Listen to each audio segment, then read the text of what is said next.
Hi, I'm Dave. And I'm Wendy, and we're the owners of Blue Ridge Honey.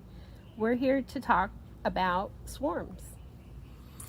And it is springtime, and we have many calls at this time of the year. And it is a lot of work chasing them down. And it's a challenge for us to run a operation and pull people away and have them drive an hour off in one direction and work a little bit and drive an hour back. So it uses up a lot of time, and we appreciate the people calling in and asking advice and wanting information and stuff. That's not a problem at all.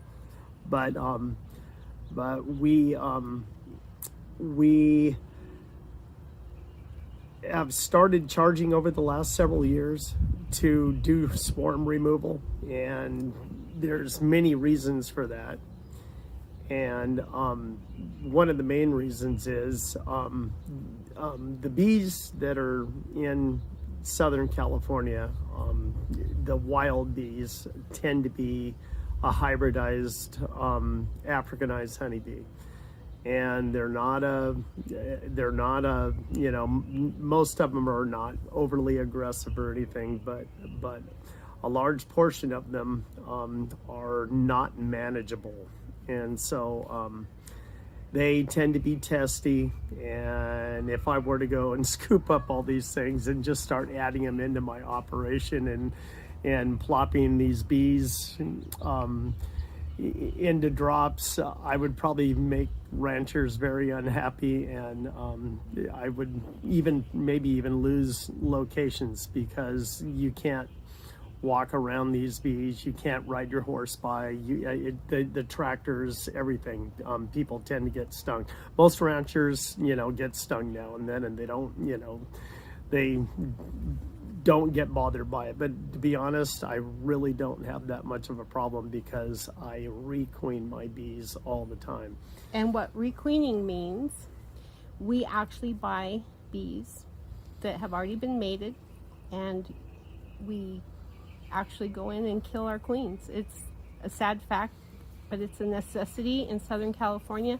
The Africanized killer bee has made it impossible to allow beehives to make their own queen. If it doesn't take very long for, say, I run batches of hives on ranches, 60 to 120 in a drop. And if I weren't to requeen the bees, it would take less than a year, and the yard would literally be not even manageable. And there's a lot of different things about the Africanized bees too, that they're not good with agriculture, they're not good with production. The Africanized honeybee, if you talk to most guys, they all say the same thing, that their thing is to just make swarms and make more bees and make swarms and make more bees. So when you have these things in your hives, and occasionally we get them and we have to replace the queens all the time, they get to about 1.5 boxes of bees on a year like this, where there's lots of pollen and nectar, and they swarm before they even come into production. And that's a natural thing, and that's why they went from Argentina to California and swarmed across 2 continents, and now they're all over the United States. So when we get calls on this, years ago we used to say, okay, we'll go over and get the swarm and take care of it. But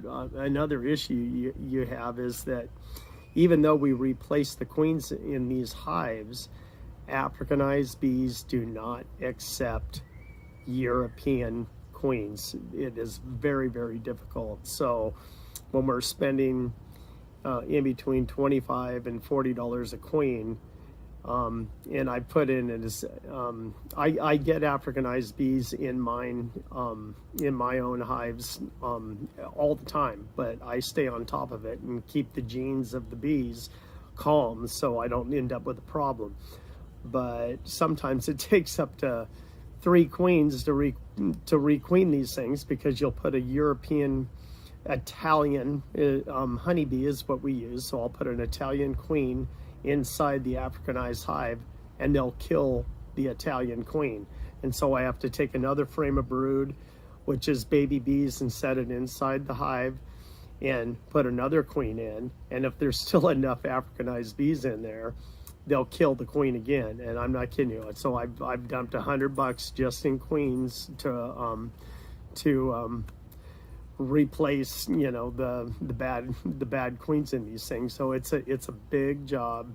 It takes a lot of running around to do that, and time, gas. I mean, you everybody knows the way it is, but yeah, it's doable, but it just takes a lot of work.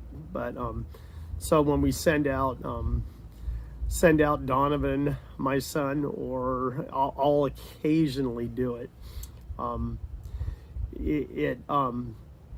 It is time consuming, and it takes a lot of work when you're running, you know, over 1,000 hives. It can chew into your day real quick. So we've had to start charging for it, but you know, we're not. I know some companies that'll be, you know, that'll charge $500-600 and even higher to do this. We're not like that, but yeah, we have to have somewhat of a fee. And but anyway, I could even give you tips on other ways to get rid of them, and because they are not a native bee, they don't belong here. And I know bees are, people are worried about bees, and they're disappearing and everything, but yes, we have problems, but the beekeepers are doing a pretty good job at keeping their numbers up and staying on top of maintenance and stuff. The main problem with beekeepers is maintenance, and I've had my problems. We all have. I know plenty of beekeepers, and we all every so many years one of us is crying, and it's, you know, we just learn from our mistakes, and we can just keep pushing forward. But it's a never ending. The season really never ends. So, but anyway, if you do find a swarm in your tree or your barbecue pit or under your doghouse, wherever it is, feel free to call us. Just don't be alarmed when we do have to charge to come out. Yeah. So, but anyway, in a minute, we'll come back on and I'll give you an idea of a picture of some queens that I purchased. I purchased queens from several breeders, and most beekeepers in California use what is an Italian, and then there's Carnolians, and then there's Russians, and there's several different varieties of honeybees. And most beekeepers I know in this area, a few use Carnolians, but most I know go with an Italian, and they're the gentlest, and they tend to do very good in honey production. So there's a lot of reasons to use an Italian. And then when you head into the northern United States, the Carnolians do better. And so it's a very interesting business. You have to go with your climate and your you know, temperatures and all that. It's a science. It's so knowing which bee to use where you live is very important. So, but anyway, it's a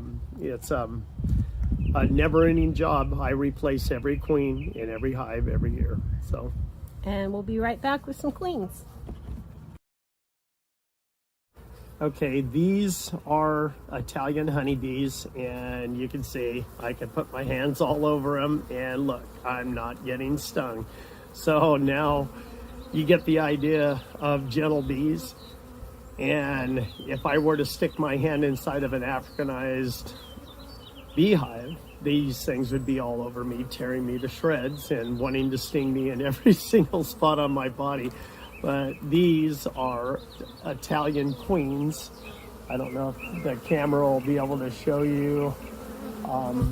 inside the cages here. Well, let's take one out and zoom But in on it. yeah, let's get one out of Get here. your work done. All right, there you go. So And these girls that are on the outside of the box were inside the cage when they showed up in the mail, but we released them so they could go out and forage. If you look inside the cage, see if we can focus, there is one queen in there. We're not focusing very well, but she's in there. And these girls on the outside are taking care of her, and they're able to go get nectar and pollen and whatever it is that she needs to stay healthy. but this is the trick on keeping gentle bees and running an operation where ranchers don't mind you being around. If you had 100 hives of Africanized honeybees, you would last about a day, because I'm not going to say any names, but I know some people that have had problems and been kicked off and out of properties, and talked to plenty of hobbyists that have had tons of problems, and this is really the trick right here to keep your bees gentle. And when you put one of these inside the hive, you have to get rid of the old queen, which would be, even if I had a bad Italian in one of my hives, I'm still replacing all the time. But if you had an Africanized bee, you would get her out of the hive and remove her permanently. And then you could see this thing has a little bit of candy, white candy in the tube here. And you set this thing face down inside the hive, in between the bars of the frames. And they take about 2 days to eat that candy out. And in that time, that queen gets the odor of the hive on her, and they'll feed her through the screen here and take care of her.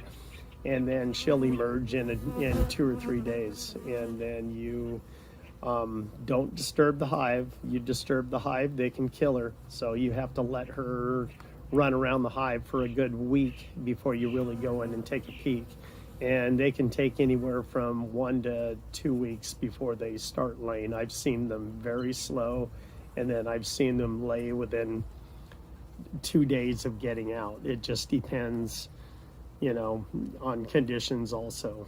But you can see these things. I've been holding these bees now for quite a while, and no, gentle. These are from Hawaii, and but yeah, I'm constantly buying these things all year long, and if I didn't have them, I wouldn't be in business. So this is the trick. So love the bees, save the bees, worry about your bumblebees. The European honeybee can be a problem when it's out there running feral, and we do have to watch the genetics of our business. And so if you have a swarm, give us a call, and we send our son because he's the young one on the totem pole. He has to go, but he's a good guy, and he'll show up, and his name is Jay Donovan, and he'll take care of your swarm. But he will assess the situation, and happy swarming out there, because it is swarm season. Yeah, it should go on for a good 2-3 months still, because of the rainy season this year. The bees will have plenty to forage on. Even when you see the hills the grass start to brown over and dry up, there's several varieties of plants that will produce honey clear into late July. And so the swarm season this year is going to go a while. So if any bees show up at your house, I could even give you a tip or two on getting rid of them yourself, but you might get stung. So anyway, there's always options. There's other extermination companies that'll do it too, and I'm not the only one out there. But anyway, good luck, and if you need some info, give us a ring. And our number is 805-941-3777. And if you don't get a person, listen to the extensions, and you can find Dave or Wendy on there, and you'll get our cell phones. So Happy spring. Is Donovan's number there too? And Donovan's on there too. Yep. Give Donovan a call, and he'll He'll come get your swarm. Yep. And we if he doesn't get back with you, give me a ring, or Wendy here, and we'll get back with you. Yep. And thanks for being loyal customers. We love all you guys. And these queens say aloha.